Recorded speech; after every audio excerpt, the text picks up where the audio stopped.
अस्सलाम वालेकुम। आप देख रहे हैं बाइक रिव्यू पीके। तो आज हम दो बाइक के बारे में बात करेंगे। एक है सुजुकी की GD110S और एक है होंडा की प्राइडर। दोनों का कंपैरिजन करेंगे कि कौन सी मोटरसाइकिल अच्छी है और कौन सी अच्छी नहीं है। तो पहले बात कर लेते हैं होंडा प्राइडर के बारे में। होंडा प्राइडर में 100 सीसी का इंजन है, ठीक है। तो उसकी जो टॉप स्पीड है उसकी अगर हम बात करें तो वो 80 की टॉप स्पीड वो आपको देता है, ठीक है। 80 से ऊपर नहीं जाता होंडा प्राइडर। तो उसके अलावा उसकी फ्यूल एवरेज की बात अगर करें तो फ्यूल एवरेज उसकी 50-55 के दरमियान या इर्द गिर्द है, इससे ऊपर नहीं। अगर आप स्लो चलाएं तो शायद आपको 60 दे दे, लेकिन इतनी देता नहीं है। 50 तक 55 तक ना वो देगा, ठीक है। उसके अलावा इसकी अगर हम बात करें फ्रंट हेडलाइट की, वही हेलोजन बल्ब लगाया हुआ है अब तक इन्होंने, जो 20 साल पहले आते होते थे, ठीक है। जो पहले ये आती थी ना गोल लाइट वाली, जिसका CD100 थी, जिसका नाम इन्होंने दिया, उसमें भी ये इतना मोटा बल्ब था जैसे ना घरों में लगे होते हैं 100 वाट के, इतना उसका कद काठ है। वो बल्ब इन्होंने लगाया हुआ है, ठीक है।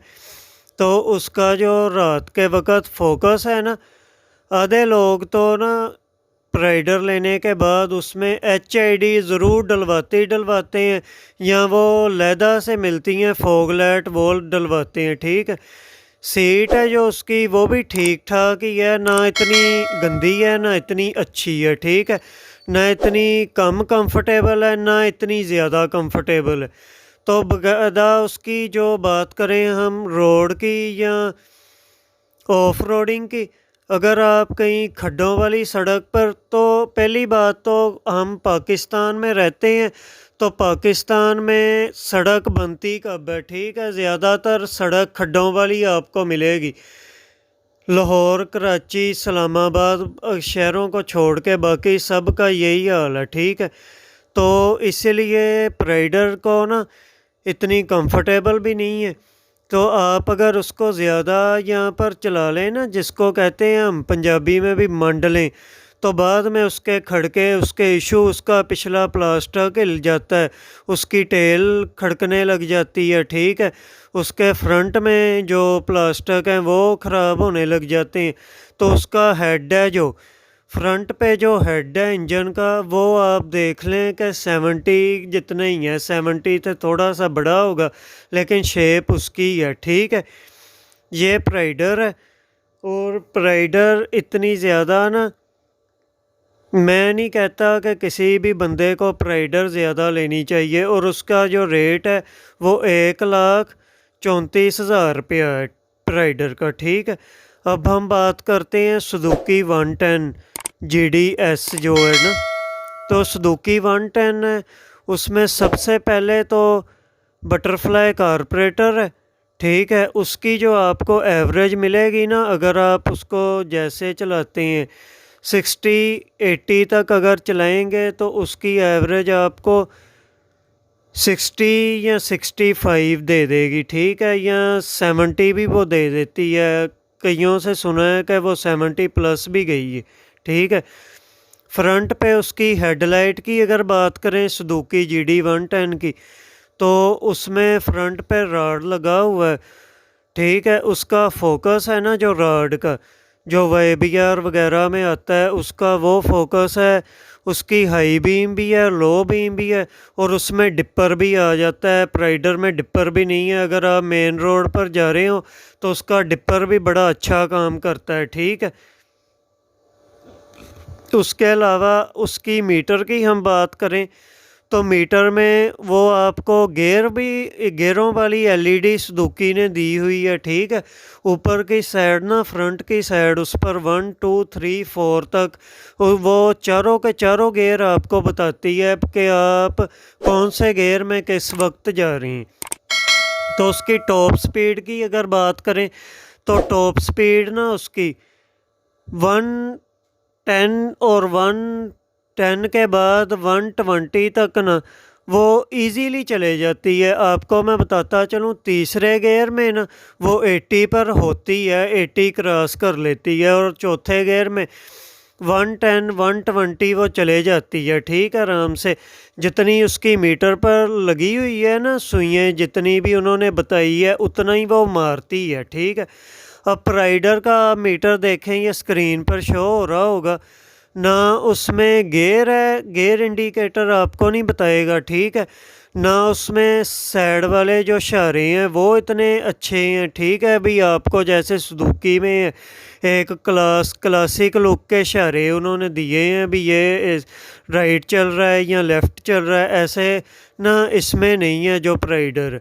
ठीक है, और इसकी प्राइडर की टॉप स्पीड 80 है, 80 से ऊपर नहीं है ये जाती। और 80 पर भी इसको लेकर जाएंगे ना आप, तो आपको ऐसे लगेगा कि जैसे ज़लज़ला आपके नीचे आ रहा है या आप गिरने लगे हैं। आपके हाथों पर भी वाइब्रेशन आती है और आपके पीछे बैक कमर पर भी आती है। ये सब GD 110 जो सुजुकी की उसमें नहीं है।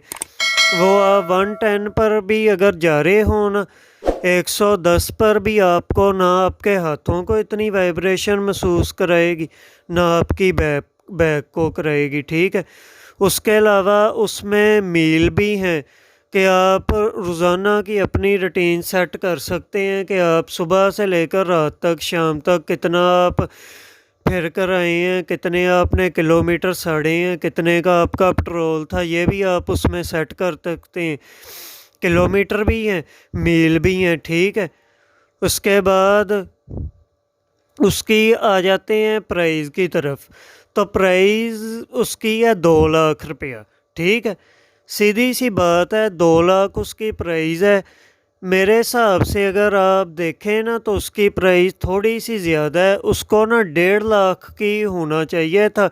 अगर 1.5 की नहीं थी तो उसको 170 की इतनी वो बनती थी। 2 लाख ज़्यादा है, लेकिन फिर भी आप देखें, उसका हेड देख लें और प्राइडर का हेड देख लें। प्राइडर के हेड की शेप 70 जितनी है, उसकी हेड की शेप 125 जो भी है ना, 125 जितना तो नहीं है, लेकिन थोड़ा सा छोटा है, लेकिन जैसे वो खड़ा है 125 के ऐसे हेड हैं। ठीक है ना, तो इससे इसी वजह से उसमें जान भी ज़्यादा है। और एक और बात, वो आपके खर्चे भी कम कराती है। एक दफ़ा आपने ले ली, बस पेट्रोल डलवाएं और चलाएं, उसको ना कोई खर्चा आपको करना पड़ता है, ना कोई मसला आपको पेश आता है। ठीक है, सादी सी मोटरसाइकिल है, हैंडल भी इतना उसका सॉफ्ट है, इतना भारी नहीं है कि आपको कहीं टर्न पे या मोड़ने लगे आपको तंगी हो। ठीक है, तो आप शहर में भी, सिटी में भी, जहाँ पर भी इस्तेमाल करते हैं वो आप चला सकते हैं। अब हम बात करते हैं दोनों बाइकों के सेकंड हैंड की। तो जो GD है ना, अगर कई भाई होते हैं कि सेकंड हैंड लेकर थोड़ा सा काम कराकर चलाने के शौकीन होते हैं, सेकंड हैंड वो आपको मिल जाएगी। मॉडल का तो अब मुझे पता नहीं, वो आप जब देखेगा, कोई जाएगा बाज़ार तो आपको लग जाता है पता। सेकंड हैंड 1,40,000, 1,50,000, 1,60,000, 1,70,000 ऐसे वो शुरू होती है। ठीक है, 70 तक ना उसका एंड है, जो 10,000, 15,000 या कई 5,000 भी चली होती हैं। इतना उसका एंड है, इतनी वो किलोमीटर चली हुई ना आपको साफ़ सुथरी मिल जाएगी। आपने क्या करना है, सिर्फ ट्यूनिंग करवानी है, उसको वॉश कराना है, तो आप लेकर हर जगह पर जा सकते हैं। तो बैक उसके जो शॉक हैं वो 5 एडजस्टेबल हैं, वो 5 तक ना 5 पॉइंट उसके एडजस्ट होते हैं। आप अपनी जिसामत के हिसाब से ना वो एडजस्ट कर सकते हैं। अगर आप ज़्यादा भारे आदमी हैं तो आप उसको 3 पर तो वो कंपनी आपको करके देती है ना, तो आप 4 पे कर लें या 5 पे कर लें। अगर आप स्मार्ट हैं, यूनिवर्सिटी कॉलेज जाने वाले हैं, तो आप उसको 0 पे कर लें या 1 पे या 2 पे। आप जहाँ पर उस पर मुतमिन हो गएगा कि आपको यहाँ पर कंफर्टेबल ज़्यादा है, वो बाइक लग रही, पीछे से जंप नहीं कर रही, उधर आप उसके शौक खुद ही से ना एडजस्ट कर सकते हैं। ठीक है, तो मैं तो यही कहूँगा कि अगर आपने प्राइडर भी लेनी है ना, इस दौर में टैक्स लगे हुए हैं, ठीक है, मटेरियल घटिया से घटिया कंपनियाँ इस्तेमाल कर रही हैं, ठीक है। तो आप ना, मेरा तो यही है जो मैं आपको रेकमेंड करूँगा कि आप GD110 ले लें सुजुकी, ठीक है। पैसे हैं एकदम कोड़ा घूंट पड़ता है, ठीक है, बाद में आपको सारी उम्र का आराम ही है उस पर, ठीक है। तो जो प्राइडर है ना, वो मैं नहीं कहूँगा कि वो आपको रेकमेंड मैं करूँगा कि आप वो लें या चलाएं, क्योंकि ना उसमें पैसे ज़्यादा हैं और मसले उससे ज़्यादा हैं, ठीक है। कभी उसका बैक प्लास्टर खड़कने लग जाता है, उसके नट बोल्ट ढीले हो जाते हैं, कभी उसका नट गिर जाता है, ठीक है ना, मसले बहुत हैं। तो जो उस पर जंप है वो भी ज़्यादा लगते हैं, उसके बैक शॉक है ना जो प्राइडर को, वो जस्ट भी नहीं होते, वो नीचे से आपको ऐसे मारते हैं जैसे पता नहीं क्या होने लगा। तो इसलिए GD110 अच्छी है। तो ये था आज का हमारा रिव्यू। उम्मीद करता हूँ कि रिव्यू आपको पसंद आया होगा। कंपैरिजन हमने दोनों बाइकों का किया है। नीचे कमेंट करके बताएं कि और किस बाइक का कंपैरिजन करें, और हमारे चैनल को बाइक रिव्यू पीके को सब्सक्राइब करें, लाइक करें और शेयर करें अपने फैमिली मेम्बर के साथ। देखें, आप वीडियो देख लेते हैं, आप सब्सक्राइब नहीं करते, प्लीज़ आप सब्सक्राइब करा करें, ठीक है। आपसे गुजारिश है कि आप सब्सक्राइब कर दिया करें। शुक्रिया। अस्सलाम वालेकुम।